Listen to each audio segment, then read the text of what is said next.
And my wife, you know, she's a fucking private investigator. She went online and went to fucking chit-chat fucking rooms, and everybody was pissed that Lit Lift went out of business. Something happened with Lit Lift, but they took my book. So now I got to start from scratch. So to put myself in a position where I had to do this, I'm hiring somebody for the month of August. And pretty basically, I only have San Francisco and Ontario in the month of August, so that's 1 week I have to be on a plane.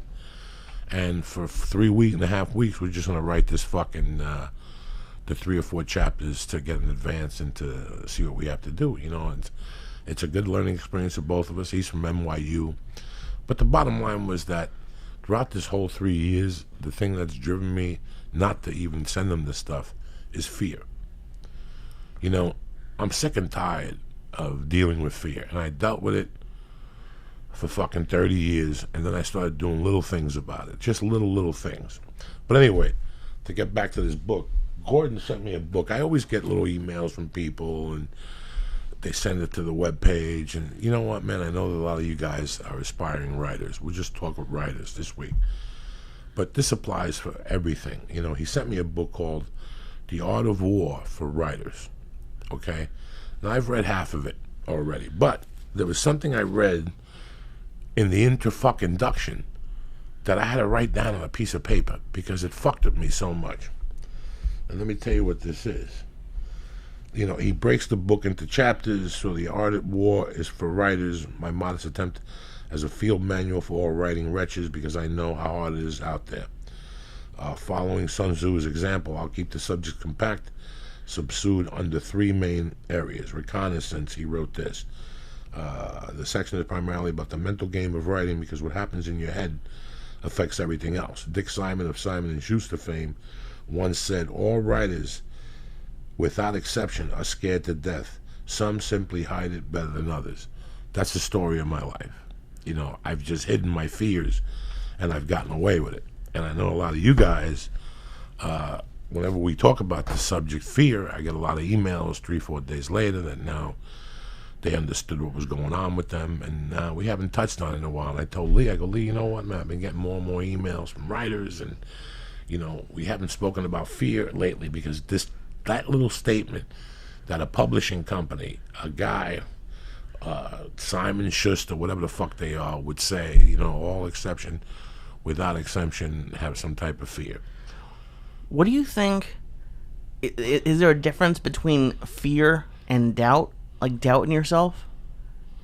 They're cousins. Yeah, it's fucked up. They're fucking cousins, and they come at you from 2 directions. You follow me? Yeah, it's different. So once fear is bad enough, but then once he calls his cousin doubt into the fucking picture, that's when you really have a problem. And that's with everything. That's to do anything. That's when I first started stand-up. That's when I went to Alberto Crane School and drove out to the front and drove home the first 2 times.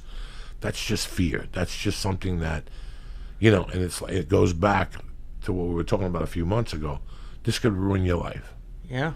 It could ruin your fucking life. And I let it ruin my life in many aspects.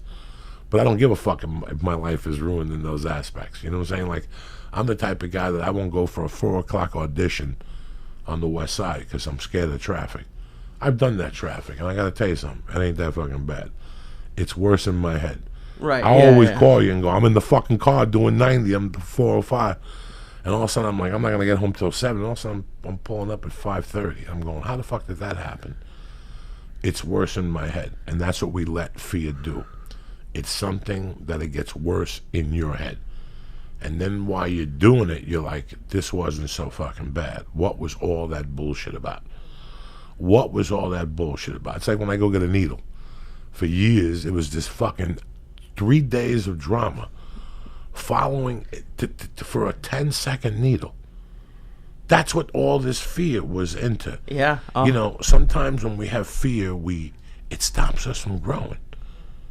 It stopped me for fucking 40 years. Stopped me. I was scared to know if I could do it or not. And that's a horrible thing to live with. Whether I could do something or not. Sure, I could do it. But guess what? If I can't, I'm going to give it an all New York try.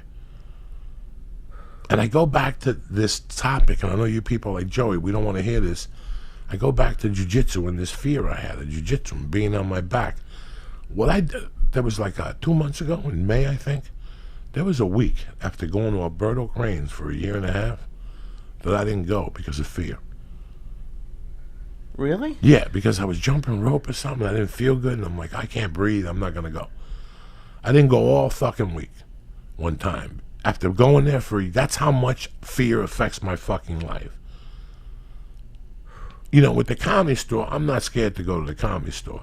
I just like to keep it to a minimum because I lived there at one point. I don't want it to get like that again. But you still get a little, I don't know what the word would be, but you still get anxious or whatever, excited for your stand-up. Sure, absolutely. But with like jiu-jitsu, for the longest time, I had this fear. So what did I do last month?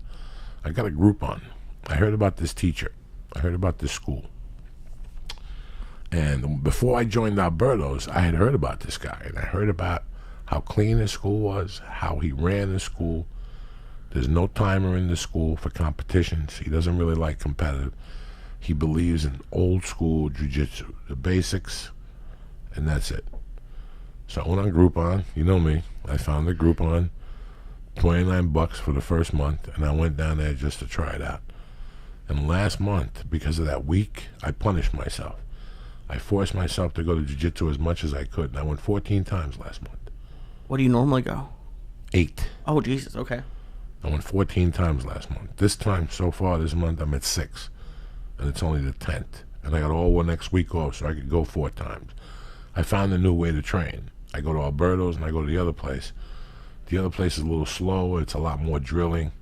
There's only 10 minutes of sparring at the end. But they work on a lot more technique. I go there now. Because of that week I missed in the fear, I punished myself. That's the type of dude I am. I punish myself. That I force myself to go to eliminate the fear. Eliminate this fear. After a year and a half, I'm still fucking scared. And it was like acupuncture. For the first 2 years, I went, but I was petrified. The whole drive up there on a Tuesday, I'd be fucking petrified. And I'd forget that I had to go, and I'd eat an edible. And that would really send me into fucking Mars once I went up there. So, do you think, with like the jiu-jitsu aspect of it, were you trying to find almost like the root of your like basest fear? Yes. Because you could have gone and like gone to a writing class, but like you were like, okay, I really don't like being on my back. That will. Did you think it would help everything else? Or I thought it would help me in every other aspect of my life. Just to eliminate that little fear that I had. It will lighten my aspect a little bit. It will give me more illumination in all the other aspects of my life. My relationship, my friendships, what I do for a career, or how I am as a parent. We're going in like fucking Marines, you understand me? Welcome to church, motherfucker.